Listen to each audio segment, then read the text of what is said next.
दोस्तों नमस्कार, मैं उपेन यादव। दोस्तों एक बार फिर आपके बीच में मैं लाइव आया हूं कुछ विशेष मुद्दों को लेकर। वैसे आपने देखा होगा वर्तमान में कोरोना का कहर, इसके साथ राजनीति की उठक पटक। हालांकि बेरोजगारों को राजनीति से ज्यादा मतलब नहीं है, बेरोजगारों को रोजगार से मतलब है, उनकी भर्तियों से मतलब है। समय पे भर्तियां निकले, समय पे भर्तियां पूरी हो, सिस्टम में सुधार हो, गलती करने वाले अधिकारी के खिलाफ कार्रवाई हो, बाहर राज्यों का कोटा कम हो। तमाम इश्यू को लेकर हम लगातार संघर्ष कर रहे थे। हालांकि इसमें हम किसी के प्रति बयान देंगे तो कहीं ना कहीं एक छोटा सा बयान हम सब बेरोजगारों को नुकसान पहुंचा सकता है। इसलिए हम लोग तो ये चाहते हैं कि स्थिति स्पष्ट हो, सरकार स्थिर हो, क्योंकि जब सरकार सही ढंग से चल पाएगी, मैं किसी पार्टी विशेष का पक्ष नहीं ले रहा, सही ढंग से सरकारें चल पाएगी तभी सही ढंग से विकास हो पाएगा और तभी लोगों की समस्याओं का हल हो पाएगा। आज हर युवा, हर व्यक्ति ये चिंतित है कि क्या होगा, क्या चल पाएगी, क्या सरकार नहीं रहेगी, क्या होगा। अनेक सवाल उनके मस्तिष्क में घूमते हैं। साथ में उन युवा बेरोजगारों के दिमाग में सवाल घूमते हैं कि हमारी भर्तियों का क्या होगा। दोस्तों नोट की है कई लोगों के, मैं सोशल मीडिया पे एक चीज देखता हूं कि उपेन यादव चुप क्यों है, खामोश क्यों है, क्यों नहीं बोलता। लेकिन दोस्तों आप मुझे एक चीज का जवाब दीजिए, कोरोना महामारी के साथ साथ पूरे सरकार के मंत्री, मुख्यमंत्री जी और पूरी सरकार एक होटल में है और अब सरकार के जो मुखिया है, माननीय मुख्यमंत्री जी और मंत्री जी, सब लोग अपनी सरकार को बचाने में लगे हुए हैं। आप बताओ किसके सामने जाके आपकी मांग रखें। धरना प्रदर्शन कर सकते हैं क्या? 144 धारा लगी हुई है, जो आरपी से लापरवाही कर रही है ना, उसकी लापरवाही हम 2 मिनट में मिटा देते और ताला ठोक देते, लेकिन मजबूरी है, नहीं जा सकते। 144 प्लस कोरोना है। सोशल मीडिया पे बात करना आसान है, लेकिन धरातल पे काम करना बड़ी मुश्किल है। उपेन यादव नहीं है जो कोरोना में भी घर से बाहर निकलकर हर व्यक्ति की सहायता के लिए सदैव तत्पर रहता, भागता है। स्थिति यह है कि मैं पोस्ट डालने से भी कतराने लग गया, क्योंकि कोई एक भर्ती, क्योंकि एक बार में एक भर्ती का ही काम हो पाता है। जैसे मैं सीएम हो गया, मेरे पास कुछ लोग आए, उनको ले गए, उनकी बात कराई, वो भी डालता हूँ। इसमें ये हुआ तो नीचे कमेंट आते, मैं आपकी समस्याएं समझता हूँ। मैंने बार बार स्पष्ट कहा है, एलडीसी भर्ती 2018 जो 587 पद कम किए गए हैं वो वहां मौजूद है, मुख्यमंत्री जी को अवगत करवाया, सीएम सचिव साहब ने स्पष्ट कह दिया। एनम और जीनम भर्ती 2018, नर्सिंग भर्ती 2013 नर्सिंग भर्ती की बात करूं जो एनम बहन है और जीनम जो साथी है। इसके अलावा पंचायत राज एलडीसी भर्ती 10,029 पद, ये कुछ मामले हैं। इसके अलावा रीढ़ शिक्षक भर्ती 2018 की एक और सूची जो हाईकोर्ट ने निर्णय दिया, ये कुछ मामले हैं। इसमें माननीय मुख्यमंत्री जी को निर्णय लेना है।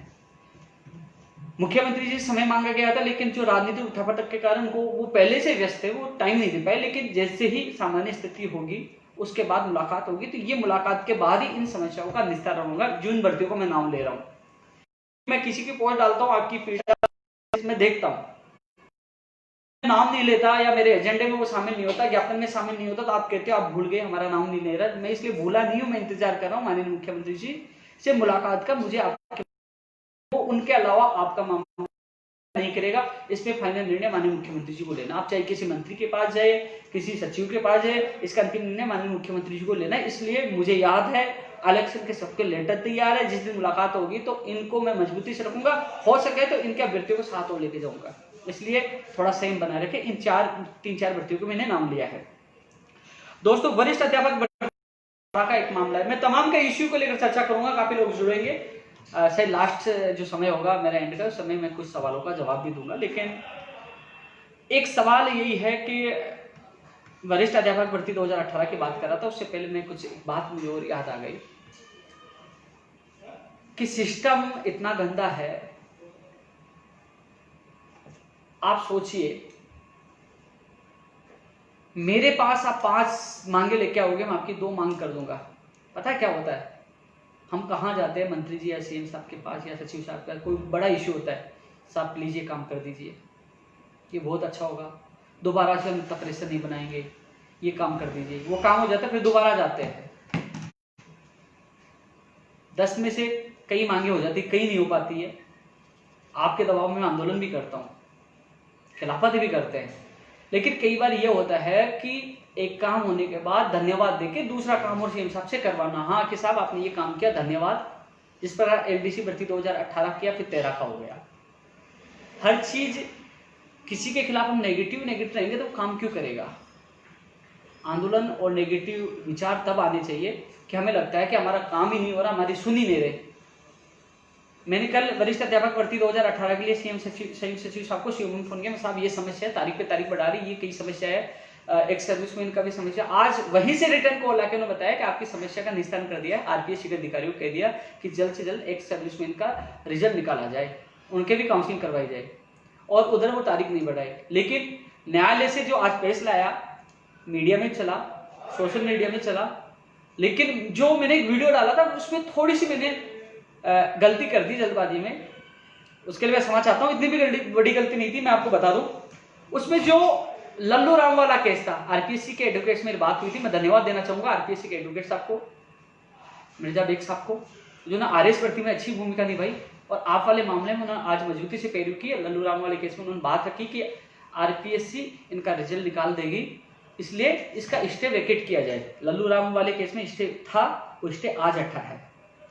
इसके अलावा आरपीएससी ने उनको रिजल्ट निकालने के लिए कहा है, हाई कोर्ट ने, माननीय न्यायालय ने उनको रिजल्ट निकालने के लिए आरपीएससी को कहा है कि इनका रिजल्ट निकाला जाए, जो समय दिया उनको तो, और उनको कहा है कि इनकी काउंसलिंग जब तक नहीं करवाई जाए। तो एक तरह से वो रोक है काउंसलिंग पे, और रोक को हम इंग्लिश में बोलेंगे स्टे बोलेंगे, लेकिन ये स्टे लंबा नहीं है, रोक लंबा नहीं है।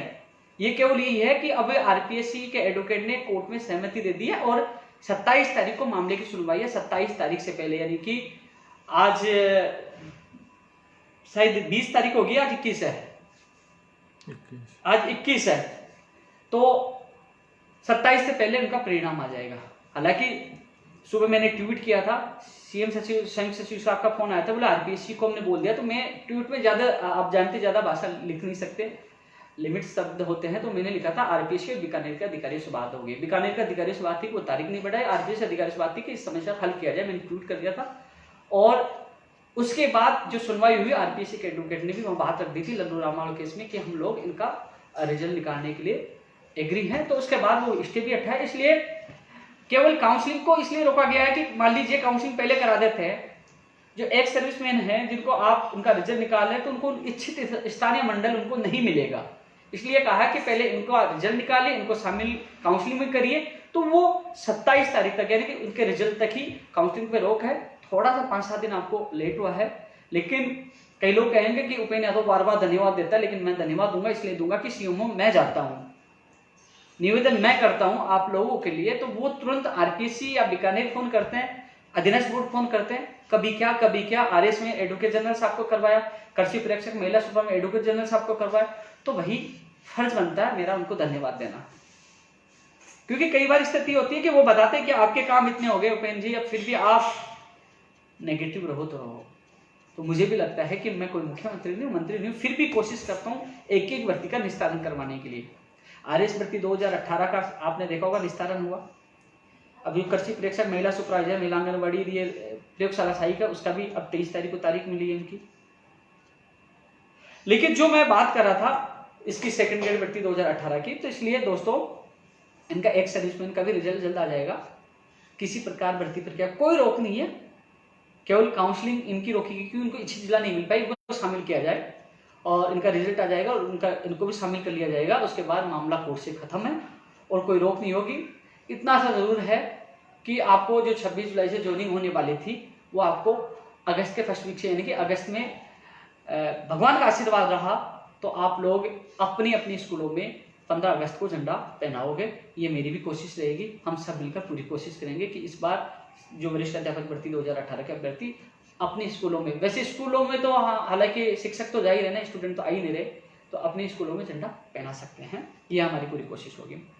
फर्स्ट ग्रेड के लिए भी मैंने एक वीडियो डाला था शायद सब, तो मैंने स्पष्ट कह दिया था, मैं जब सीएम सचिव साहब से मिलकर आया, संयुक्त सचिव साहब से मिलकर आया, तो उन्होंने कहा था इस वीक का इंतजार करो, क्योंकि दोस्तों गुस्सा तो बहुत आता है। सबसे नाकामयाबी, ढीलापन, सबसे जो देश की मुझे आरपीएस ही लगती है, जो इसका ढीलापन है ना, बेरोजगार को रुलाता है, गुस्सा बहुत आता है। लेकिन आज फिर परिणाम जारी कर दिया, क्योंकि आज सुबह हमने प्लानिंग बनाई थी सोमवार यानी कि 1-2 दिन बाद या सोमवार को हम जाके आरजीएस के खिलाफ प्रदर्शन करेंगे, फिर आज रिजल्ट निकाल दिया।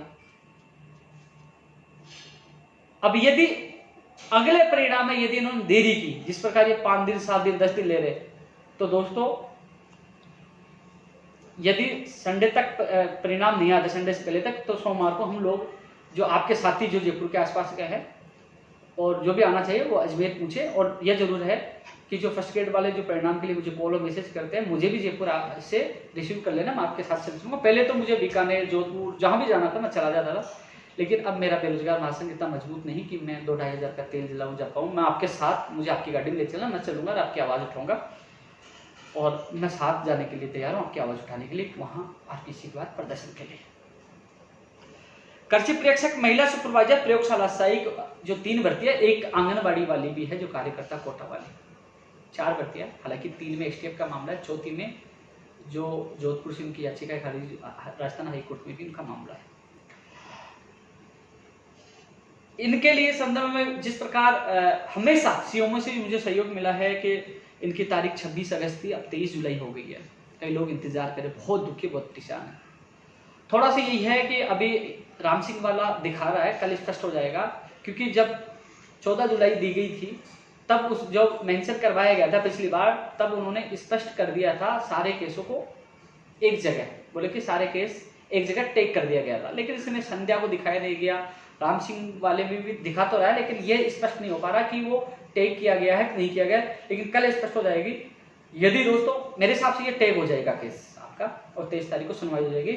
सबसे अच्छी बात आप लोगों के लिए, एडवोकेट जनरल साहब आपकी पैरवी करेंगे, जिसने आरएस भर्ती और रीट्स की भर्ती 2018 में भर्ती को कोर्ट से निकलवाया।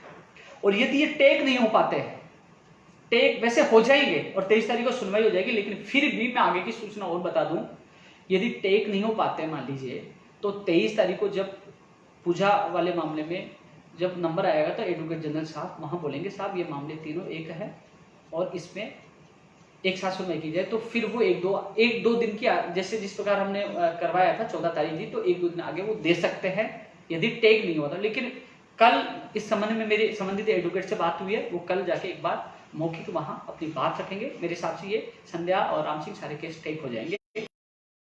फिर भी नेगेटिव सोच के चलो, यदि नहीं होता है तो, क्योंकि कई बार क्या होता है 23 को नहीं हो तो ये क्या हुआ, इसलिए मैं पहले आपको नेगेटिव चीज भी बता रहा हूँ। हालांकि टेक हो जाएंगे, मुझे विश्वास है, कल एडवोकेट भी कोशिश करें, यदि नहीं हो पाते हैं तो 23 को टेक करवाएंगे, फिर 1-2 दिन आगे हो सकते हैं, लेकिन आपको जल्दी सफलता मिलेगी। मुझे पता आप दुखी हो, परेशान हो, लेकिन मैं आप लोगों के लिए पूरा प्रयास कर रहा हूँ। आपके साथी लगातार मेरे पास आ रहे हैं, कॉल भी आ रहे हैं, उनके एडवोकेट से मिलकर भी आया हूँ, उनको सब पता है। जितनी मुझसे मदद होगी मैं आप लोगों को करूंगा, चाहे प्रयोगशाला सहायक हो, चाहे कृषि प्रेक्षक हो, मैं चाहे महिला सुपरवाइजर हो, जो महिला आंगनबाड़ी जो कार्यकर्ता जो है, कुछ महिलाएं मुझसे मिलकर गई थी, उनका मामला ये उनके लिए।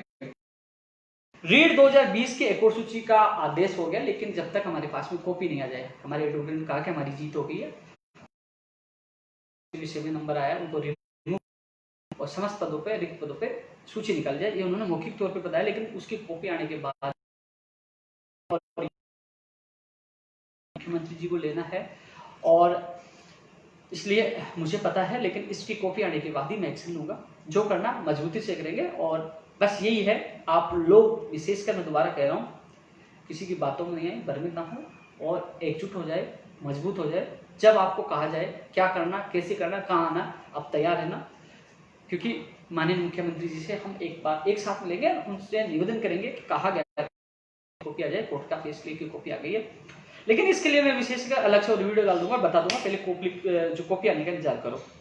2016 रीट अंग्रेजी वाला मामला सुप्रीम कोर्ट पे, उन अभ्यर्थियों से मैंने पहले भी अपील की थी सुप्रीम कोर्ट में, मेरे लाइक कोई भी हेल्प हो तो बताना, मुझसे जरूर मिलना, लेकिन छोटा सा आपका निर्णय घातक साबित न हो जाए, इसलिए वहाँ अच्छा एडवोकेट करना और अच्छी तरह से वहां आप इसकी रणनीति से आप केस लड़ना। यदि मेरे लाइक कोई भी सहयोग हो तो बताना, क्योंकि सुप्रीम कोर्ट से ऊपर कोई कोर्ट नहीं है, इसलिए सुप्रीम कोर्ट में जीत गए तो आपकी, वैसे तो मैं बता दूं आपको 100% आप लोगों की जीत होगी 2016 उर्मिला कुमारी वाले केस में, क्योंकि सारा मामला हमारे पक्ष में है, इसलिए आपको बिल्कुल भी इस मामले को लेकर घबराने की आवश्यकता, मेरे लाइक कोई भी हो तो बताना। इसके अलावा दोस्तों एलडीसी भर्ती 2018 सैनिक कल्याण बोर्ड की मामला हो, चाहे सर्किट हाउस हो, चाहे महानिदेशालय कारागार का मामला हो, चाहे परिवहन विभाग का मामला, चाहे तकनीकी शिक्षा निदेशालय का मामला, चाहे सामान्य प्रशासन, कई विभागों में नियुक्ति प्रक्रिया रुकी है। मैं खुद जाकर सीओ में आपकी बात रख के आया था, सीएम संयुक्त सचिव साहब ने कहा था इस वीक का इंतजार करो, धीरे धीरे आपके पहले जो मैंने एमबीसी के लड़कों, एक मुकेश गुजर के अलावा सबके हो गए, उनका भी मामला हुआ है, रेटन का भी हुआ है, धीरे धीरे सबकी समस्या को हल हो रहा है। जो इसमें परिवहन और जो एक और है, कौन सा है, सैनिक कल्याण, मंत्री जी व्यस्त है, मंत्री जी के जो सिग्नेचर बाकी है वो आपको पता है कि क्या स्थिति है। शायद इन परिस्थितियों में वो लोग सो भी नहीं पा रहे होंगे, तो थोड़ा सा संयम रखो, कोशिश कर रहे हैं 1-2 दिन में जो भी मामला हो जाए, तो थोड़ा सा वेट कर लीजिए यार, आप इतना वेट किया तो आपका हल होगा, मुझे पता है। परिवहन वालों के लगातार कॉल आ रहे, सैनिक कल्याण बोर्ड वालों के आ रहे, लेकिन इन सबकी मैंने बात खुद में लिखित में रख के आया हूँ, और दोबारा फिर आपकी मैं बात आज मैंने मैसेज व्हाट्सएप पे दोबारा किया है, लगातार आपके कॉल मैसेज, मैं कोशिश कर रहा हूँ आप लोगों के लिए दोस्तों, धीरे धीरे सबको राहत मिल रही है, आपको राहत मिलेगी। एएन भर्ती 2018 में भी लिखित में देके आया था, इसमें वही आरएस वाला जो रूल्स वाला मामला है वही इसमें चल रहा है। उन्होंने यही कहा था, अभी जब मैं 2 दिन पहले सीएम संयुक्त सचिव साहब से मिलकर आया था, मैंने फिर याद दिलाया था, बोले कि हमने यहाँ से लिखित में विभाग, संबंधित विभाग को भेज दिया था, कार्य विभाग को भेज दिया था, आरपीसी को भेज दिया था, अब उसमें अग्रिम कार्रवाई कर रहे। तो दोस्तों एएन भर्ती 2018 का मुख्य परिणाम तो मुझे याद है, मैंने बात की है। एनटीटी के अभी दस्तावेज जो डेटा है ना, अभी तक अधीनस्थ बोर्ड में नहीं पूछे, जब पूछेंगे उसके बाद 5-10 दिन बाद ही परिणाम आएगा। अभी तक अधीनस्थ बोर्ड में अभी आज तक की रिपोर्ट है। रीट 2020 को लेकर काफी लोगों के कॉल और मैसेज आते हैं, रीट 2020 को लेकर। अब लोग कहते हैं रीट 2020 को लेकर उपेंद्र यादव भूल गया, खामोशी क्यों है, चुप्पी क्यों है। स्थिति यह होती है भाई, इस मेरे देखना, घर बैठे मुर्दाबाद भी बोल सकते हैं, कुछ भी कर सकते हैं। मैंने तो ऐसे भी आंदोलन देखे, आंदोलन के हंगामा हुआ कि भाई ये होगा, पुलिस का लाठीचार्ज हुआ, पीछे घूम के देखा कोई नहीं, देखो उपेंद्र यादव जेल जाता देखा, फिर भी हार नहीं मानी, हर व्यक्ति के लिए लड़ा, आगे भी लड़ूंगा। लेकिन परिस्थिति क्या यही है कि हम लोग विसंगतियों में सुधार चाहते हैं कि ये कमियां कम हो, वेटेज खत्म हो, वो सामान्य ज्ञान जुड़े, फर्जी डिग्रियां को अलाउ नहीं किया जाए, और ये सारे मांगे हम रखे, कॉमर्स वालों को शामिल किया जाए, और साथ में ये कहें कि हम दादागिरी करें। दोनों चीजें नहीं हो सकती। आपका काम अंतिम स्तर था, मैंने बताया भी था, लेकिन अब डिले होने का कारण राजनीति जो उठापटक चल रही है, पूरी सरकार आपको पता है कहाँ बिजी है, अपनी सरकार को बचाने में बिजी है। तो इन दिनों में अब उनका लक्ष्य ये है कि सरकार को कैसे बचाया जाए, ये लक्ष्य नहीं रीट की विज्ञप्ति कब जारी की जाए। मैंने आज भी बात रखी थी, उन्होंने कहा थोड़ा सा तो आपको इंतजार करना होगा। मान लीजिए किसी के परिवार में कोई भी घटना होती है, पूरा परिवार चिंतित हो, दुखी होता है, उनको खाना भी नहीं आता। अब जिस प्रकार कोई सी, मैं किसी पार्टी का पक्ष नहीं ले रहा, जिनके साथ घटना हुई वो भी दुखी है, किसी के साथ तो अगर हुआ तो वो अपने परिवार को बचाने में लगे हुए हैं। मेरे दिल में क्या है मैं जानता हूं, मैं भी युवा हूं, युवा मेरी सोच है, लेकिन मेरा एक छोटा सा स्टेटमेंट, मैं कोई राजनेता नहीं हूं कि मुझे किसका पक्ष लेना किसका नहीं लेना। मेरा पक्ष यही है, मुझे पूछते हैं कौन से पार्टी से हो, मैं कहता हूं मैं बेरोजगारों की पार्टी से हूं, मैं बेरोजगारों के लिए जीता हूं, बेरोजगारों के लिए काम करता हूं, कोई सी पार्टी हो, और जो काम करता है उसके लिए मैं जिंदाबाद बोलता हूँ, चाहे पिछली सरकार चाहे वर्तमान सरकार। मुझे लगता है कि हाँ ये हमारी सुन रहे हैं, हमारी मांगे मान रहे, तो मैं धन्यवाद भी देता हूँ। नहीं मानते तो आंदोलन भी करता हूँ। कई लोग कह रहे हैं कि कल एक परसों एक लड़के का फोन आया कि बोले आप तो कांग्रेस के प्रवक्ता बन गए हो। तो मैंने कहा भाई मैं प्रवक्ता होता तो 25 नवंबर को जेल क्यों जाता, मैं प्रवक्ता होता 6 नवंबर को आमरण अनशन पे क्यों बैठता, क्यों मैं भूखा रहता, क्यों SMS में एडमिट आईसीयू में जाता, क्यों अपने आप को जान जोखिम में डालता, क्यों पागलों तरह सड़कों पर घूमता, क्यों मेरे मुकदमे में दर्ज होते। इसलिए आप सोच समझकर बोला करो, क्योंकि कई बार आपके हितों के लिए झुकना पड़ता, आपके हितों के लिए सब कुछ करना पड़ता है। मेरा कोई व्यक्तिगत लाभ नहीं है, मेरा व्यक्तिगत किसी से दुश्मनी नहीं है। कई बार नरम भी होना पड़ता है और कई बार गर्म भी होना पड़ता है परिस्थिति के अनुसार, क्योंकि काम उन्हीं लोगों से करवाना है। जब उन्हीं लोगों से काम करवाना पड़ता है तो भैया आंख भी दिखाना हमारे लिए नुकसानदायक है। और जब काम नहीं होता, हाँ आप बताओ मैं कहाँ कमजोर पड़ता हूँ? जब काम नहीं होता सबसे पहले मैं ही आता हूँ आप लोगों के लिए, सड़कों पे आना, लाठियाँ खाना, अनशन करना मैं ही करता हूँ। लेकिन ऐसी परिस्थिति आई कि हमारी नहीं सुनी जा रही, हमारे साथ बिल्कुल गलत हो रहा है, आप अन्याय हो रहा है, तो मैं खुद आऊंगा ना। मैं कह रहा हूँ ना, मैं किसी सरकार से जुड़ा नहीं हूँ, मैं युवाओं से जुड़ा हूँ, तो सबसे पहले मैं आऊंगा सड़कों पर आपके लिए, मैं लाठियाँ खाऊंगा, मैं जेल जाऊंगा, मैं अनशन, मैं हूँ ना साथ। मैं मेरे वादे से थोड़ी वो रहा हूँ, मैं किसी पार्टी से जुड़ा थोड़ी हूँ, आपके साथ पहले भी था आज भी। लेकिन थोड़ा सा परिस्थितियों को देखा जाता है कि हाँ हमें काम कैसे करवाना है, किन परिस्थितियों में काम होना है, तो हर रणनीति अपनाई जाती है। क्योंकि आप नहीं समझ पाओगे, मैं 9 साल से सिस्टम में बैठा, मुझे आज पता लगा कि काम कैसे होता है। लेकिन ये तो चापलूस है, ये तो खिलाफ नहीं बोल रहा, ये तो नहीं बोला। अरे भाई 2 आदमियों को मैं काम करा देता हूं, तो 2 तो जिंदाबाद बोले ना बोले, धन्यवाद बोले नहीं बोले, वो तो अपना काम करके नौकरी कर लेते हैं। लेकिन जिनका काम नहीं होता वो तो उपन्यादों के लिए आरोप लगाते थे। सोचिए यार, कोरोना में आपके 12,000 एलडीसीओ को ज्वाइनिंग मिली है, सेकंड ग्रेड वाला भी मामला चल रहा है, 223 पोस्ट आरपीएस एलडीसी वाला भी मामला हुआ है।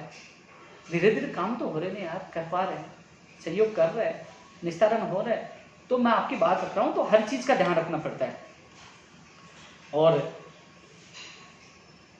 जहां अच्छा होगा, मैंने माननीय मुख्यमंत्री जी के धन्यवाद इसलिए दिया, आरएस भर्ती 2018 के लिए एडवोकेट जनरल किया, इन चारों भर्ती के लिए एडवोकेट जनरल किया, 12,000 लोगों को जो दी, नियुक्ति प्रक्रिया कैलेंडर 2018 का जारी किया, जहां विसंगतियां, रीट की विसंगतियां दूर कर, जहां जहां यार समस्या काल कर रहा था, हमारा फर्ज बनता है यार धन्यवाद देना, आपको भी देना चाहिए। और जहां नहीं लगता है कि हमारे साथ गलत हो रहा तो विरोध करना चाहिए, मैं भी करूंगा और आपको करना चाहिए। लेकिन अभी परिस्थितियां सही नहीं है, कोरोना चल रहा है और सरकार खुद संकट में है, तो ऐसी परिस्थिति में हम भी इनको संकट में डाले, हम भी उल्टा बोले तो अच्छा नहीं लगता। मेरा व्यक्तिगत मत है ये। सामान्य स्थिति होती है, कोरोना खत्म होता है, फिर सरकार हमें इग्नोर करती है, फिर रीट का सिलेबस पैटर्न ये समस्या हल नहीं करती है, तो फिर यार सड़कों पर आपका भाई आएगा। मैं कह रहा हूँ ना, कौन मना कर रहा है? मैं साथ, मैंने एक इंटरव्यू में पहले भी कहा था, कई लोग कहते हैं ना ओपिनियन तो चुप किया। दोस्तों, पिस्तौल रखना बंद किया, गोली चलाना नहीं भूला, यानी संघर्ष को विराम दिया, संघर्ष करना नहीं भूला हूं। किसी के बाप से नहीं डरता, जब सड़कों पे आता हूं तो चाहे सिर फूटे जल जाए, वो मेरे अपने वाले रोल में आ गया ना, किसी के सुनने वाले नहीं है। लेकिन वो समय परिस्थिति के अनुसार निर्णय लिया जाता है। इसके अलावा दोस्तों, मैं और भी काफी हैं, फायर की ड्राइवर की भर्ती की सुनवाई कल 22 तारीख को जोधपुर में, यानी कि कल। इनसे संबंधित एडवोकेट से मैंने बात की, अभ्यर्थियों को अवगत कराया, पूरी कोशिश कर रहे हैं। और मुझे क्योंकि 193 पदों पे 2015 से कई लोग क्या क्या कहते हैं कि भैया भर्तियां तो ऐसे ही हो जाती है। भैया 2015 से कोर्ट में अटके पड़ी है, बेचारे भटक रहे थे। अभी इनका जवाब विभाग से दिलवाया, विभाग ने जवाब दिया है, इनके सभी एडवोकेट से बात की है कि वो खड़े। और अब मुझे लगता है कि इनका निस्तारण शायद भगवान के आशीर्वाद रहा तो कल हो जाएगा। कई बार क्या होता है, कोर्ट में जैसा आप नहीं सुने आगे कर देते, उसमें एडवोकेट की, सरकार की ओपिनियन गलती नहीं होती है। गलती तब होती है कि हम मेहनत करें, सरकार ज्ञापन दे, उसके बाद वहाँ एडवोकेट नहीं जाए, वो तारीख ले, तब गलती है। अब उसमें एडवोकेट भी जा रहा है, जवाब भी आ गया है, सामने वाला एडवोकेट भी आया, सामने वाले से बात हो गई, तो अब ऐसे में कल फैसला हो सकता है। सबकी तरह से तैयारी पूरी है। फायर 2015 ड्राइवरों के लिए सूचना है। वरिष्ठ अध्यापक भर्ती परीक्षा संस्कार विभाग वाले भैया, इसमें मंत्री जी वह हैं, मंत्री जी से एक बार अधिकारियों की मीटिंग होनी है। हालांकि सीएमओ से इसके लिए लेटर चला गया है कि इसकी भर्ती प्रक्रिया शुरू करवाई जाए। वरिष्ठ अध्यापक भर्ती 2018 संस्कार विभाग, ये बात मैंने रखी है। स्टेनोग्राफर के भी काफी लोगों के मुझे पता है मैसेज आ रहे होंगे। दोस्तों, स्टेनोग्राफर के लिए क्या है कि अभी अटेंडेंस बोर्ड में जो चेयरमैन साहब कभी कभी आते हैं, अधिकतर शुक्रवार को आते हैं, मेरे सुनने में आया, तो शायद शुक्रवार को, कल परसों भी हो जाए, कल परसों की संभावना कम है, हो भी जाए, लेकिन शुक्रवार को आपका आदेश जारी हो सकता है। किसके लिए? कि आवेदन प्रक्रिया के लिए। मैंने पहले भी कहा कि आपकी आवेदन प्रक्रिया शुरू होगी, और शुक्रवार को नहीं हुआ, मान लीजिए नहीं आए, तो अगले वीक में होगा। क्योंकि कई लोग कहेंगे यार आप तो अगले वीक भैया, हम तो प्रयास कर सकते हैं। यानी कि मैं सीएम सचिव साहब से लिख के, मैं लिखित में ले जाता हूँ, जिस प्रकार मैं लिखित में बोल रहा हूँ ना, जब सीएम में जाता हूँ तो सबको मैं लेके जाता हूँ, बताता हूँ साहब इसमें ये अटका पड़ा, इसमें ये अटका पड़ा, सारी चीज़ उनको याद दिलाता हूँ और उनको ज्ञापन सौंप के आता हूँ। तो स्टेनोग्राफर वालों के लिए यही है कि या तो शुक्रवार तक, कल परसों की संभावना कम हो भी जाए, लेकिन कल परसों 1-2 दिन की संभावना कम है, या तो शुक्रवार को या नेक्स्ट वीक में ही आपके आदेश जारी होंगे डीएफआर इसके फॉर्म होंगे। सूचना सहायक भर्ती 2013 के लिए भैया सीएम संयुक्त सचिव साहब ने साफ मना कर दिया कि इसकी वेटिंग नहीं आएगी। जो लोग मेरे पास आए थे मैं उनकी बात रख चुका हूँ। फिर भी मैं कोशिश करूँगा सीएम साहब से मिलकर, सचिव साहब ने तो मना कर दिया। जूनियर अकाउंटेंट वाले मामले में जो कोर्ट का मामला था उन लोगों को मैंने समझा दिया था क्या कैसे करना है, पूरी चीज़ मैंने उनको समझा दी थी। अब आ रही है जो नई भर्ती, चाहे जूनियर अकाउंटेंट की है जो 124 पद थे तहसील लेखाकार के, और ग्राम सेवक है, ऊर्जा विभाग में जो भर्ती है, ऊर्जा विभाग में मैं खुद बीडी कल्ला जी से मिल के आया था। लेकिन जो ये जो चल रहा है घटनाक्रम से, इसलिए सारी भर्तियाँ जो नई भर्तियाँ थोड़े दिन तो आपको बोलना पड़ेगा, आएगी ये भर्तियाँ। ऊर्जा विभाग, जो बिजली विभाग में चाहे जेवीएनएल की भर्ती हो, चाहे ग्राम सेवक की हो, चाहे आपकी और भी भर्ती हो, वन रक्षक, वनपाल, और भी भर्तियाँ वो भी आएंगी। थोड़ा सा समय लगेगा, कोशिश करें आपकी विज्ञप्ति जल्द से जल्द जारी हो। मोटर वाहन उप निरीक्षक वाली भी उलझी पड़ी है, तो थोड़ा सा इसमें समय लगेगा। थोड़ा सा सरकार स्थिर होगी तो इनकी विज्ञप्तियाँ भी आएंगी, मैं भी आपका साथ दूंगा। मैंने कई बार लेटर भी लिखा है, बीडी कल्ला जी से मैं खुद मिल के आया हूँ, सीएम साहब को भी लेटर लिखा है। इसमें भर्तियाँ थोड़ा सा समय लगेगा मेरे हिसाब से। इनमें भर्तियाँ अगस्त सितंबर या अक्टूबर तक इसमें इनमें भर्तियाँ आ जानी चाहिए। कनिष्ठ अनुदेशक में जो प्रोविजनल में रखा गया है, कई लोग मेरे पास आए थे, उनके अभ्यर्थियों को, मैं लाइव में झूठ नहीं बोलता, इनसे संबंधित अभ्यर्थियों को मैं एक बार सीएमओ में उनकी मीटिंग करवाई थी। इसके बाद जब मैं गया था उनका ज्ञापन मैं लिख के देख के आया था। इसमें लेटर जारी हुआ संबंधित विभाग को, जो सत्यापन करवाए थे उनको वापस लेटर भेजा गया है कि इन लोगों की जो समस्या है उनका निस्तारण करवाया जाए विज्ञप्ति के अनुसार, और इस छुट्टी को पूरी की जाए, ये बात भी मैंने रखी है। अब इसमें अधिकतर चीज़ें तो मैंने आप लोगों की बात रख दी है। कई बार भूल जाता हूँ तो लोग गालियाँ देते हैं, लेकिन क्या करें, मजबूरी है हर व्यक्ति की बात। क्योंकि एमएलए मंत्री को तो दो मत, उपेंद्र यादव को जरूर दे लेना, जो आपके लिए 24 घंटे कोरोना में तैयार रहता है। मैंने आप लोगों की बात फिर भी चलो, अब मैं देख लेता हूँ किनके सवाल। एनम का भी आया। एनम जो बहने हैं, मैंने कहा मुख्यमंत्री जी लेवल का ही मामला है और मुख्यमंत्री से मुलाकात होगी तभी कुछ हो पाएगा। रीट 2020 वाला भी आपको बता दूं, मैंने सबसे पहले रीट 2020 के लिए कहा था कि 2 सितंबर को एग्जाम नहीं होगी। सबसे पहले मैंने कहा था, सबने क्या कहा था, झूठ बोल रहा है, 2 सितंबर को पता लग गया ना। और आज फिर कह दूं कि सितंबर, अक्टूबर, नवंबर तक नहीं होगी, दिसंबर, जनवरी, फरवरी को हो सकती है, यानी कि अक्टूबर तक तो नहीं होगी, नवंबर एंड में हो जाए, दिसंबर या जनवरी फरवरी तक जा सकता है। क्योंकि कोरोना आप देखो लगातार बढ़ रहे हैं, और शिक्षा मंत्री जी का बयान था कम से कम 3 महीने तो चाहिए। जुलाई जा चुकी है, अगस्त, सितंबर, अक्टूबर जा चुका है, फिर नवंबर, दिसंबर, जनवरी, फरवरी में आप खुद सोच लीजिए। तो अक्टूबर तक तो आपकी एग्जाम नहीं होने वाली, उसके बाद ही होगी, और वो भी कोरोना की स्थिति को देखकर। और 2 एग्जाम वाला जो पैटर्न वाला जो मामला था वो अभी सीएमओ में फाइल गई हुई थी। अब आपको देख रहे क्या स्थिति है, इसमें जो भी निर्णय होगा आपके सबके हित में मैंने बात रखी है, आपके हित में होगा। और जो चीज़ें थी पैटर्न से समझ, जो मैंने जो व्यक्तिगत बात थी मैंने आपको पहले वीडियो बता दी, उसको रिपीट करने का कोई फायदा नहीं है। एक इशू चल रहा था बीएसटीसी और बीएड वाला, कई लोग मुझे कमेंट भी कर रहे हैं आप किसके साथ हो। मैं सीएमओ में आप लोगों की बात भी रख के आया हूँ कि भर्ती कोर्ट में न अटके। क्योंकि दोस्तों कई बार क्या होता है कि जब 31 जुलाई 2011 को पहला आरटेट हुआ, वो पात्रता परीक्षा थी, उसमें क्या हुआ कि बीएड वालों को भी फर्स्ट लेवल आरटेट में शामिल कर लिया गया था। उन्होंने आरटेट की एग्जाम दे दी थी, आरटेट का सर्टिफिकेट भी दे दिया था। 2 जून को 39,000 से ज़्यादा पदों पर शिक्षक भर्ती 2012 की एग्जाम थी, लेकिन शायद 29, 28 या 27 मई की बात है, माननीय न्यायालय जयपुर ने उनको बाहर कर दिया था। यानी कि 4-5 दिन पहले ही उन लोगों को एग्जाम से बाहर कर दिया था, भर्ती प्रक्रिया बाधित हुई थी।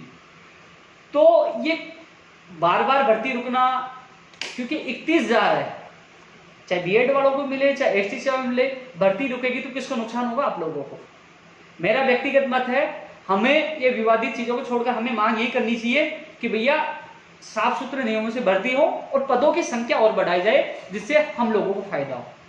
अब उन्होंने सीएमओ की तरफ से अधिकारियों ने स्पष्ट कहा है कि हम दोबारा से परीक्षण करवा रहे हैं। यदि जो एनसीटी के नियम में बदलाव हुआ है, यदि उसमें स्पष्ट लिखा गया है कि इनको लिया जाए तो हम इनको लेंगे, और यदि उन्होंने राज्य सरकार पे छोड़ा है तो हम इनको राहत देना है तो उनको राहत देंगे। तो दोस्तों जो एसटीसी और बीएड वाले पूछते हैं, एसटीसी वालों को स्पेशल कह दूं, यदि अनिवार्य कर दिया है लेना तो उपेंद्र यादव भी उसमें कुछ नहीं कर पाएगा। वो एनसीटी का नियम है, वो केंद्र का नियम है। फिर तुम्हें आंदोलन करना है तो केंद्र सरकार के खिलाफ करो, लेकिन नियम आपको इनको लेना अनिवार्य का तो लेंगे, मैं भी कुछ नहीं कर पाऊंगा। और यदि उन्होंने राज्य सरकार के ऊपर छोड़ा है और नियम अनिवार्य नहीं है तो उसमें राज्य सरकार राहत दे सकती है। ये राज्य सरकार के द्वारा मुझे मैसेज प्राप्त है, वो परीक्षण करवा दें। हालांकि कुछ अधिकारियों ने ये कहा कि अनिवार्य है, लेकिन वो उसमें दोबारा परीक्षण कर रहे हैं। अब उस परीक्षण के बाद क्या स्थिति स्पष्ट होती है मैं आप लोगों को बता दूंगा। क्योंकि कई लोग कहेंगे, क्योंकि मैं खुद BST हूँ, लेकिन मेरी सिस्टर खुद B.Ed है जो अभी कर रही है, अंतिम वर्ष में है, तो मैं किसी चीज का पक्ष नहीं ले रहा, मैं पक्ष ले रहा हूँ भर्ती प्रक्रिया ना उलझे। 31,000 से बढ़ा के 40-50,000 की जाए, और वो भर्ती 31,000 में किसको मिलेगी? आपको मिलेगी। ये जो गंदी तरह से ये जिस प्रकार राजनीति होती है कि भैया उसको उलझा दो, उलझ की बेरोजगार लड़ते रहेंगे एक दूसरे से, भर्ती उलझ की जय सिया राम। अरे हमें तो भर्ती पूरी करवानी है साफ सुथरे नियमों से। तो अब यदि अनिवार्य है तो B.Ed वाले शामिल होंगे, अनिवार्य नहीं है तो उस पर सरकार विचार करेगी। टेक्निकल हेल्पर की मैंने ऊर्जा विभाग वाली बात रख दी। ग्राम पंचायत सहायक का 4 महीने का जो नहीं मिल रहा है मानदेय है, मैं अब की बार जब भी जाऊंगा सीएम को तो आपकी बात जरूर रखूंगा कि कई लोगों को मानदेय 4 महीने से नहीं मिला वास्तव में। हालांकि इनका संगठन जो है वो अच्छा काम कर रहा है, लेकिन इन्होंने मेरे को लेटर देके ही बात रखी, तो मैं इनकी आपकी बात जरूर पूछा दूंगा। ग्राम सहायकों को उनका मानदेय जो 4 महीने से नहीं मिले, कम से कम मिले, अपना घर परिवार का लालन पोषण तो कर सके, इनको मानदेय मिलना चाहिए, बात मैं पूछा दूंगा। कमीशन उद्देश्य RS भर्ती 1100 प्लस पदों पे आएगी। भैया RS भर्ती का भी वास्तव में हम सबका इंतजार था, कैलेंडर में होगा, लेकिन कुछ नहीं है। RS भर्ती 2020 का विज्ञापन जल्द से जल्द जारी हो, ये बात भी हम लिखेंगे। रामजी राज्य मुकदमे वाला मामला माननीय मुख्यमंत्री जी की संज्ञान में एक बार सरकार स्थिर हो, उसके बाद उनके सामने दोबारा मांग रखेंगे। अंतेश मीणा जी, पंचायत राज LDC भर्ती 10,029 जो पद है माननीय मुख्यमंत्री जी को लेना भूला नहीं, मुझे याद है, मैंने पहले ऊपर बोल चुका हूँ, लास्ट जुड़े हो, बाद में जुड़े हो ना। हॉस्टल वार्डन 2016, एक बार मंत्री जी तो हॉस्पिटल में एक बार आने दो, या दूसरा मंत्री जो बनता है उनके पास अपन चलेंगे, एक बार थोड़ी सी स्थिति सामान्य होने दो। हाँ, विज्ञप्ति तो जारी हो, विज्ञप्ति तो जारी हो, लेकिन उस समय मंत्री जी का भी बयान आया था, मैं सीएम को खुद मिल के आया था रीड 2020 के लिए। उन्होंने कहा कि मुख्यमंत्री जी से फाइनल चर्चा शिक्षा मंत्री जी को होनी है, जो पैटर्न फाइनल होना, उसके बाद जो घटनाक्रम आपने देखा होगा कई दिनों से, तो होटल के अंदर मंत्री MLA और माननीय मुख्यमंत्री जी हैं, तो ऐसे में आप कैसे सोच रहे हो कि रीट की विज्ञप्ति जारी हो जाएगी? वो वहां से उनको राहत मिलेगी या उसके बाद ही रीट की विज्ञप्ति और पैटर्न पे फाइनल हो पाएगा? तब तक तो हमें इंतजार करना पड़ेगा, चाहे कितना ही चिल्लाओ, कितना ही प्रदर्शन करो, मैं भी चिल्लाऊंगा जोर जोर के आपके साथ, लेकिन वो जो हमारी आवाज सुनने वाली होटल में, तो कौन अपनी सुनेगा? मैं आपकी पीड़ा समझता हूँ, कम से कम विज्ञप्ति जारी हो जिससे आप लोग तैयारी कर सके, पैटर्न का पता चले। मुझे पता है मैं लगातार मीडिया, सोशल मीडिया पर आपकी आवाज़ मैं ही उठाता हूँ, लेकिन हमें थोड़ा सा, जैसे ही वो बाहर आते हैं, दूसरा मंत्री बनते हैं, पहले वाले मंत्री एक बार फिर जाएंगे, हम इस बार चाहे कोरोना हो हम इकट्ठे होकर जाएंगे, क्योंकि जब सारे लोग इकट्ठे कोरोना हो सकते हैं, हम क्यों नहीं इकट्ठे हो सकते? तो हम सब मिलकर उनके घर चलेंगे एक बार कोरोना से, इससे जो राजनीति जो उठापटक चली उसकी सामान्य स्थिति होने दो। स्टेनोग्राफर के लिए मैंने बता दिया है, नहीं कोई स्टे नहीं है एरोन सिंह, केवल वो उनकी काउंसलिंग पे रोक रखी है। उनको शामिल करने के बाद काउंसलिंग होगी। 27 तारीख को सुनवाई है, 27 तारीख को सारी स्थिति स्पष्ट हो जाएगी सेकंड ग्रेड 2018 की।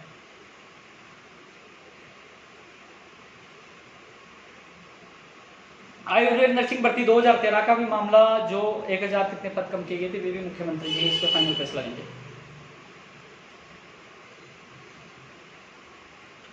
नॉन TSP की आएगी तो विनीत यादव जी, TSP की भी आएगी। अब वो मामला हाईकोर्ट में है, एक बार उसको हल लेने दो। रामकेश सैनी जी, संस्कृत शिक्षा विभाग वाली मैंने बात रख दी है।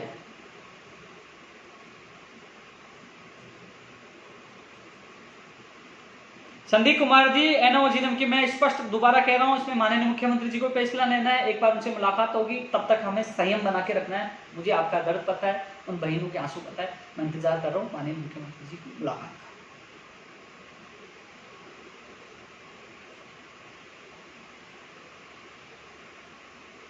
फर्स्ट ग्रेड 2020 का क्या हुआ भाई? पहले वाले की तो परिणाम आने दो, कई लोग इंतजार कर रहे हैं फर्स्ट ग्रेड वाले की, इसकी विज्ञप्ति आनी चाहिए। शिक्षा मंत्री जी ने कहा था, माननीय शिक्षा मंत्री ने कहा था कि जल्द विज्ञप्ति आएगी, सितंबर में एग्जाम होगी, लेकिन सितंबर तक मुझे नहीं लगता विज्ञप्ति आएगी, इसलिए इसके भी लिए प्रयास करेंगे सेकंड ग्रेड जो फर्स्ट ग्रेड भर्ती 2020 की विज्ञप्ति जल्द से जल्द जारी हो।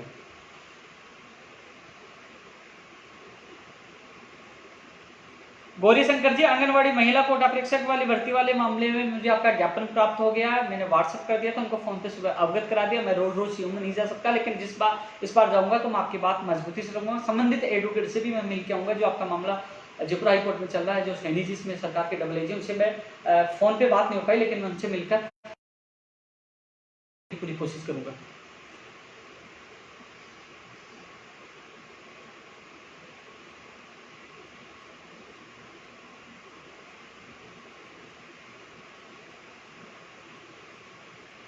शायद मुझे लगता है कि जो मेरे पास कमेंट मुझे प्राप्त हो रहे हैं उनके अधिकतर के मैंने जवाब दे दिए हैं। और आप सभी से ये कहना चाहूँगा कि दोस्तों प्लीज़, सरकारें कोई सी भी हो, पार्टी कोई सी भी हो, हम सबको युवाओं का एक रहना है। हम वही हैं, सरकार लेकर भी आते हैं और सरकार भेजने का भी काम करते हैं। 200 एमएलए हैं और शायद आपने